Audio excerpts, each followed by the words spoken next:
मत्स्य अवतार भगवान विष्णु के प्रथम अवतार हैं। मछली के रूप में अवतार लेकर भगवान विष्णु ने एक ऋषि को सब प्रकार के जीव जंतु एकत्रित करने के लिए कहा और पृथ्वी जब जल में डूब रही थी तब मत्स्य अवतार में भगवान ने उस ऋषि की नाव की रक्षा की।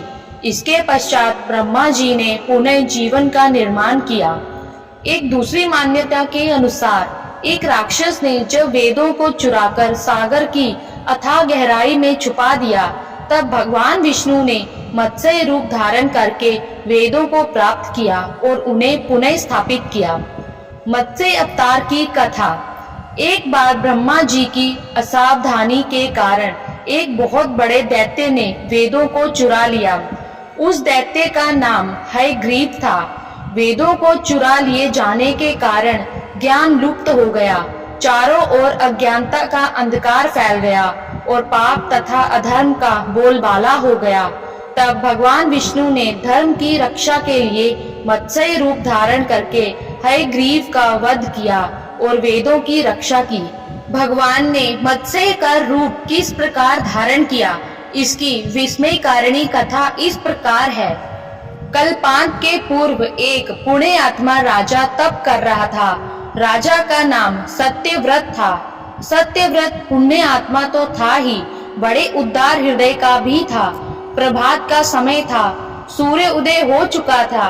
सत्यव्रत कृतमाला नदी में स्नान कर रहा था। उसने स्नान करने के पश्चात जब तर्पण के लिए अंजलि में जल लिया तो अंजलि में जल के साथ एक छोटी सी मछली भी आ गई।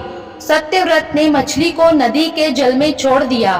मछली बोली, हे राजन, जल के बड़े बड़े जीव छोटे छोटे जीवों को मारकर खा जाते हैं। अवश्य कोई बड़ा जीव मुझे भी मारकर खा जाएगा। कृपा करके मेरे प्राणों की रक्षा कीजिए। सत्यव्रत के हृदय में दया उत्पन्न हो उठी। उसने मछली को जल से भरे हुए अपने कमंडलू में डाल लिया। तभी एक आश्चर्यजनक घटना घटी। एक रात में मछली का शरीर इतना बढ़ गया कि कमंडलू उसके रहने के लिए छोटा पड़ने लगा। दूसरे दिन मछली सत्यव्रत से बोली, हे राजन, मेरे रहने के लिए कोई दूसरा स्थान ढूंढिए, क्योंकि मेरा शरीर बढ़ गया है। मुझे घूमने फिरने में बड़ा कष्ट होता है। सत्यव्रत ने मछली को कमंडलू से निकालकर पानी से भरे हुए मटके में रख दिया।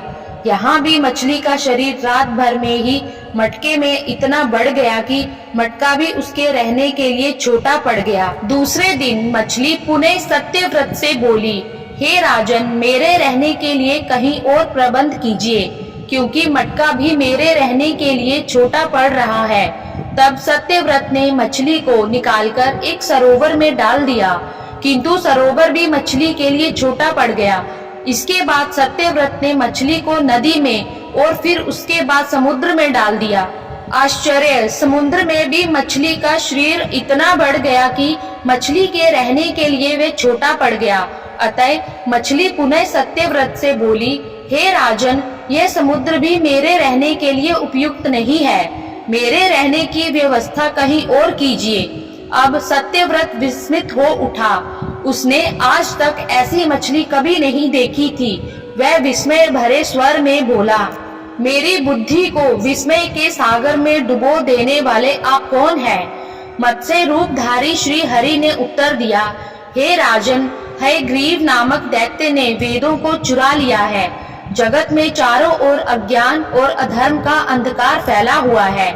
मैंने हयग्रीव को मारने के लिए ही मत्स्य का रूप धारण किया है।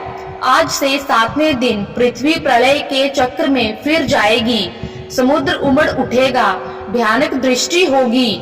सारी पृथ्वी पानी में डूब जाएगी। जल के अतिरिक्त कहीं कुछ भी दृष्टिगोचर नहीं होगा। आपके पास एक नाव पहुंचेगी।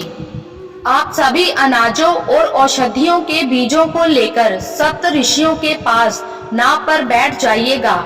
मैं उसी समय आपको पुनः दिखाई पड़ूंगा और आपको आत्म तत्व का ज्ञान प्रदान करूंगा। सत्यव्रत उसी दिन से हरि का स्मरण करते हुए प्रलय की प्रतीक्षा करने लगे। 7वें दिन प्रलय का दृश्य उपस्थित हो उठा। समुद्र भी उमड़कर अपनी सीमाओं से बाहर बहने लगा। भयानक दृष्टि होने लगी। थोड़ी ही देर में सारी पृथ्वी पर जल ही जल हो गया। संपूर्ण पृथ्वी जल में समा गई। उसी समय एक नाव दिखाई पड़ी। सत्यव्रत सप्त ऋषियों के साथ उस नाव में बैठ गए। उन्होंने नाव के ऊपर संपूर्ण अनाजों और औषधियों के बीज भी भर लिए। नाव प्रलय के सागर में तैरने लगी।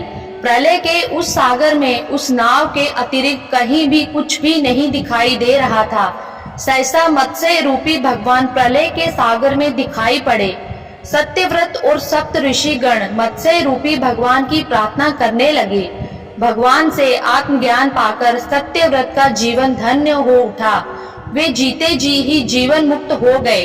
प्रलय का प्रकोप शांत होने पर मत्स्य रूपी भगवान ने हयग्रीव को मारकर उसे वेद छीन लिए। भगवान ने ब्रह्मा जी को पुनः वेद दे दिए। इस प्रकार भगवान ने मत्स्य रूप धारण करके वेदों का उद्धार तो किया ही, साथ ही संसार के प्राणियों का भी अमित कल्याण किया। धन्यवाद।